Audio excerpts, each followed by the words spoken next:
இந்த முருகன் யோகக்கலை என்ற பயிற்சியுடைய பாணியிலேயே மகாரத்தால் வழங்கப்படுவது இந்த மாத சிவராத்திரி பயிற்சி. இது ஒரு 10 நாள் அல்லது ஒரு மாதம் நடக்கக்கூடிய பயிற்சி அல்ல. இது ஒரு வருஷம் ஒரு மகா சிவராத்திரியில் ஆரம்பிச்சு அடுத்த மகா சிவராத்திரி வரைக்கும் நீளக்கூடிய ஒரு பயிற்சி. இந்த முழு ஒரு வருடமும் பார்த்தீங்கன்னா ஒரு யோகிக் லைஃப் ஸ்டைல், ஒரு மாடர்ன் யோக கலாச்சாரத்துல இருந்து நம்ம வாழற மாதிரி இருக்கும்.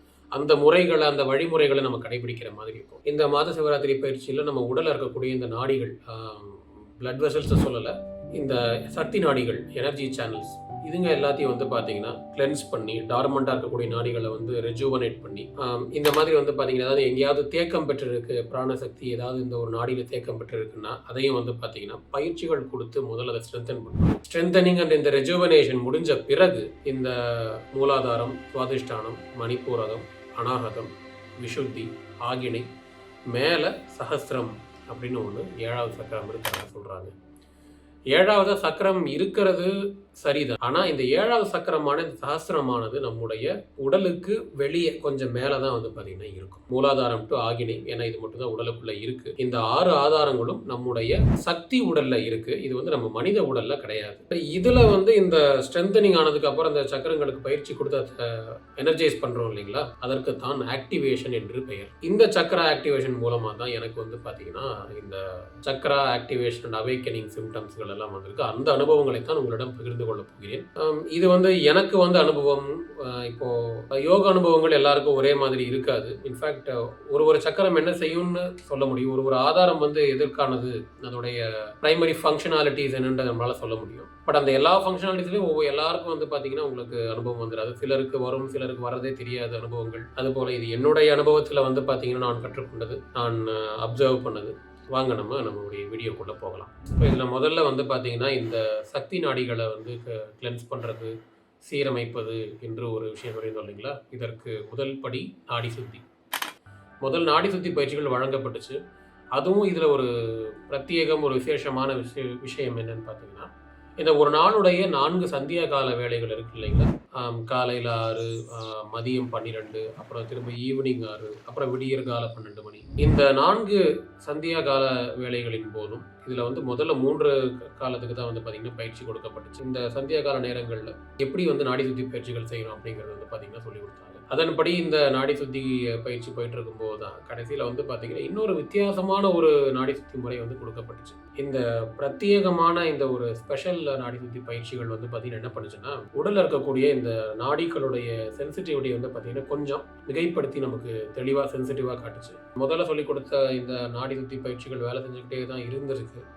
ஆனால் அதை தெளிவாக பார்த்தீங்கன்னா பார்க்கப்படுது. உடலில் இருக்கக்கூடிய இந்த தேக்கம் பெற்ற நாடிகள் எல்லாம் பார்த்தீங்கன்னா கொஞ்சம் கொஞ்சமாக சீரமைக்கப்படுறதால என்ன ஆச்சுன்னா, உடலில் இருக்கக்கூடிய இந்த நிறைய இந்த தேக்கி வைத்த இந்த சில உணர்வுகள்லாம் பார்த்தீங்கன்னா வெளியே வர ஆரம்பிச்சு. இந்த நேரத்தில் தான் இந்த பயிற்சியுடைய உண்மையான சக்தியும் திறனும் எங்களுக்கு தெரிய வந்துச்சு. இந்த நாடிகள் கிளென்ஸ் ஆக ஆக உடல்ல இந்த மனத்தில் தேக்கி வைத்திருந்த சில எமோஷன்ஸ் எல்லாம் வெளியே வர ஆரம்பிச்சது. சப்ரஸ்ட் எமோஷன்ஸ் எல்லாம் பீரிட்டு வெளியே வர ஆரம்பிச்சது. இந்த எமோஷன்ஸ் வெளியே வரது எப்படி இருக்கும்னு பார்த்தீங்கன்னா, நமக்கு மனதளவில் எந்த ஒரு உந்துதலும் இருக்காது, ஆனால் உடல் அளவில் அது பார்த்தீங்கன்னா தெரியும். இந்த கோபம், அழுகை, சிலருக்கு பார்த்தீங்கன்னா கில்ட்டு, குற்ற உணர்ச்சி, பயம், இதெல்லாமே பார்த்தீங்கன்னா ஒரு சப்ரஸ் எமோஷன்ஸாக இருந்துச்சு. எனக்கு இந்த கோபமும் பயமும் பார்த்தீங்கன்னா வெளிப்பட ஆரம்பிச்சது. இப்போ இந்த பயம், இந்த கோபம் வரும்போது எப்படி இருக்கும்னு பார்த்தீங்கன்னா, நம்ம மனசுக்குள்ள அப்படியே பார்த்தீங்கன்னா பயப்படவெல்லாம் மாட்டோம். பயம்ன்றது வெளியே எனக்கு வித்தியாசமா இருந்தது. இந்த உடல்ல இந்த தலை, இந்த முதுகு, இந்த மாதிரி சில இடங்கள்ல ஒரு குளிர்ச்சியும், வயிற்றுல பார்த்தீங்கன்னா ஒரு சில உணர்வுகளுடன்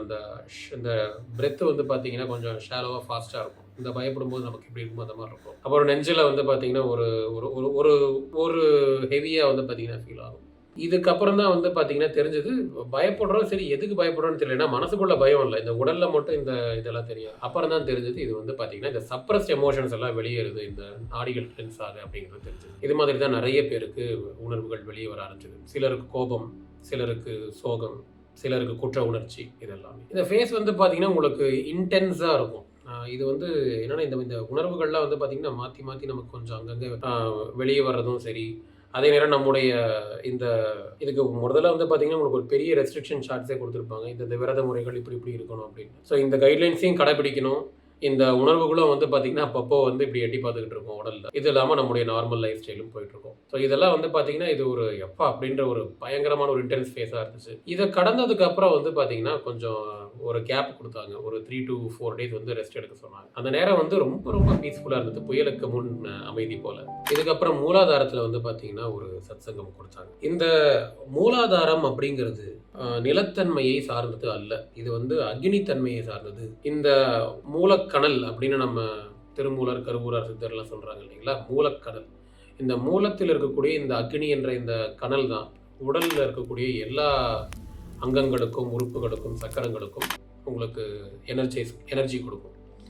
இந்த மூலக்கணல் தான் உங்களுக்கு உங்கள் உடலையும் சக்தி உடலையும் வந்து பார்த்தீங்கன்னா எனர்ஜைஸ் பண்ணுற ஒரு சோர்ஸ். வயதாக ஆக இந்த மூலாதாரம் அப்படிங்கிறது, இந்த மூலாதாரத்துடைய கணல் வந்து வற்ற ஆரம்பிக்கும். இந்த மூலாதார கணல் உடலில் வந்து பார்த்தீங்கன்னா வத்த ஆரம்பிக்கிறதால தான் இந்த ஏஜிங் அப்படிங்கிறது உங்களுக்கு உடல்லையும் மனத்திலையும் நடக்கும். இந்த மூலாதாரத்தை ஸ்ட்ரென்தன் பண்ணிட்டீங்கன்னா அப்போ உங்களுக்கு ஏஜிங் ஆகாது. என்றும் 16 அப்படின்னு மார்க்கண்டேயருக்கு கொடுக்கப்பட்ட அந்த வரத்தின் ஒரு ரகசியம் இதுதான். அதில் இன்னும் நிறைய இருக்குது, போக போக பார்க்கலாம். இந்த நாடி சுத்தி பயிற்சிகள் முடிஞ்சதுக்கு அப்புறம் இந்த மூலாதாரத்துக்குன்னு பிரத்யேகமாக ஒரு உணவு முறை வந்து பார்த்தீங்கன்னா கொடுக்கப்பட்டுச்சு. இன்ஃபேக்ட் இந்த நாடி சுத்தி ஆரம்பிச்சதுலேருந்தே உங்களுக்கு வந்து பார்த்தீங்கன்னா ஒரு பெரிய ஒரு கைட்லைன்ஸ் வந்து ஃபாலோ பண்ணிட்டு இருந்தது. டீ காஃபி குடிக்கக்கூடாது, தேவையில்லாமல் ஸ்க்ரீன் டைமை குறைக்கணும். இன்ஃபேக்ட் ஒர்க் விஷயம் that's okay, that we can't do anything about it, but scroll பண்ணுறது, இந்த சோஷியல் மீடியா டைமை குறைக்கிறது, தேவையில்லாத விஷயங்கள் பார்க்கறது, அதாவது தேவையில்லாத இன்ஃபர்மேஷன் நியூஸை வந்து பார்க்கறது, இது எல்லாத்தையுமே குறைக்க சொன்னாங்க. நான் வெஜிடேரியன் ஃபுட்ஸ் எடுத்துக்கக்கூடாது, அனுராகம் போகம் இதிலெல்லாம் ஈடுபடக்கூடாது, ஒரே ஒரு போக முறை மட்டும் ஈடுபடலாம்னு சொன்னாங்க. அது என்ன முறைன்றதை அப்புறம் இனி வரும் வீடியோக்களில் பார்க்கலாம். இந்த வழிமுறை நெறிமுறைகள் எல்லாமே உடல்ல வந்து ஒரு சாத்வீக தன்மையை வந்து கொடுத்துச்சு, உடல்லையும் மனத்திலையும். இந்த மூலாதார பயிற்சிக்கு ஒரு உணவு முறை கொடுக்கப்பட்டுச்சு.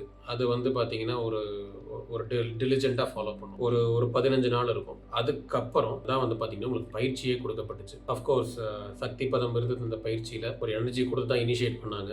இதுக்கு முன்னாடியே பல வீடியோக்களில் சொல்லியிருப்போம், இந்த யோக பயிற்சிகள்னால உடல்ல வந்து சுத்த உஷ்ணம் அல்லது யோக உஷ்ணம் அப்படின்ற ஒரு உஷ்ணம் வந்து உடம்புல அதிகரிக்கும். இந்த உஷ்ணம் ஏற்படுத்தக்கூடிய இந்த விளைவுகளுக்கும் உடல்ல சாதாரணமாக உணவுகள் மூலமா ஏற்படுற உஷ்ணத்துக்கும் அவ்வளவு பெரிய டிஃபரன்ஸ் ஒன்றும் இருக்காது. பட் நம்மளை எந்த உஷ்ணம் எங்கே கொண்டு போய் சேர்க்குன்றதை பொறுத்து தான் இருக்கு. இந்த யோக உஷ்ணமானது நம்மளை அடுத்தடுத்த யோக நிலைகளுக்கு கொண்டு போய் சேர்க்கும். உடல் உஷ்ணமானது நம்மளை வந்து வேற எங்கேயும் பெருசா கொண்டு போய் சேர்க்காது, மருத்துவமனையை தவிர கட்டுப்படுத்தாவிடில். இந்த உணவு முறைகள் வந்து நாங்கள் ஃபாலோ பண்ண ஆரம்பிச்சதுக்கு அப்புறமாவே உடலை வந்து இந்த யோக உஷ்ணமானது எடுறதை எங்களால் கண்டுபிடிக்க முடிஞ்சது.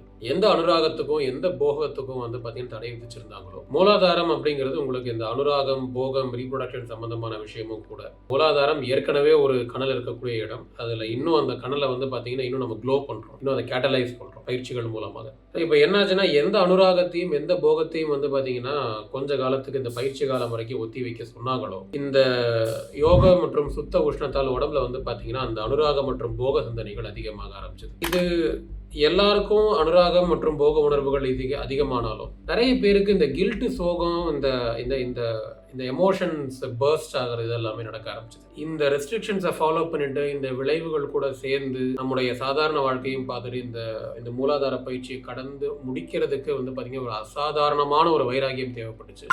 பட் அந்த வைராகியத்தோட எப்படியோ இந்த பயிற்சியை கடந்து முடிச்சோம். இந்த பயிற்சியின் போது வந்து பார்த்தீங்கன்னா டீப்பாக பரியான நிறைய எமோஷன்ஸ் வந்து பார்த்தீங்கன்னா உங்களுக்கு வெளியே வர ஆரம்பிச்சது. எனக்கு மட்டும் இல்லை, நிறைய பேருக்கு வர ஆரம்பிச்சது. சிலருக்கு இன்னும் பூதாகாரமாகலாம் வர வந்து பார்த்தீங்கன்னா வெளியே வர ஆரம்பிச்சது. உணர்ச்சிகளை தட்டி வெளியே எழுப்புறது ஒரு விஷயம், அதை கரெக்டாக வெளிக்கொணர்ந்து அதை எந்த ஆபத்தும் இல்லாமல் அந்த பிரச்சனையை தீர்க்கிறது இன்னொரு விஷயம். ஒரு இன்டென்ஸாக ஒரு மிகப்பெரும் ஒரு அக்கௌண்டபிலிட்டியோட செஞ்சு முடிச்சாங்க. மகாரம்ல ரெகுலராக கன்சிஸ்டண்டாக வந்து பார்த்தீங்கன்னா ஃபாலோ அப் நடந்துகிட்டே இருந்துச்சு. இல்லை தொடர்ந்து மெசேஜ் வந்துகிட்டே இருக்கும். விஷ்ணு சாரும் நம்ம அட்மினும் வந்து பார்த்தீங்கன்னா தொடர்ந்து ரிப்ளை பண்ணி ரிசால்வ் பண்ணிக்கிட்டே இருப்பாங்க. சிலரை வந்து கொஞ்ச நாள் வந்து பார்த்தீங்கன்னா ப்ராக்டிஸில் மாடிஃபிகேஷன்ஸ் கொடுப்பாங்க. இந்த மாதிரிலாம் பண்ணி கண்டினியூஸாக ஃபாலோ பண்ணிகிட்டே இருந்தாங்க. இந்த மூலாதார பயிற்சி மட்டும் ஒரு 15-20 நாள் வந்து பார்த்தீங்கன்னா இந்த ப்ராக்டிஸ் முடிச்சு வரும்போது நிறைய பேருக்கு சைக்கலாஜிக்கல் மற்றும் ஃபிசியலாஜிக்கல் இஷ்யூஸ் சிலதை தீர்ந்திருந்தது. அண்ட் ஒரு மனத்தெளிவு, ஒரு உத்வேகம் வந்து பார்த்தீங்கன்னா எல்லாருக்குமே ஏற்பட்டுச்சு. 110 பேரோட ஆரம்பித்த இந்த மூலாதார பயிற்சி 80 பேரோட அடுத்த கட்டத்துக்கு போக ஆரம்பிச்சது. அடுத்த ஆதாரத்துடைய அனுபவங்களில் உங்களை சந்திக்கிறேன்.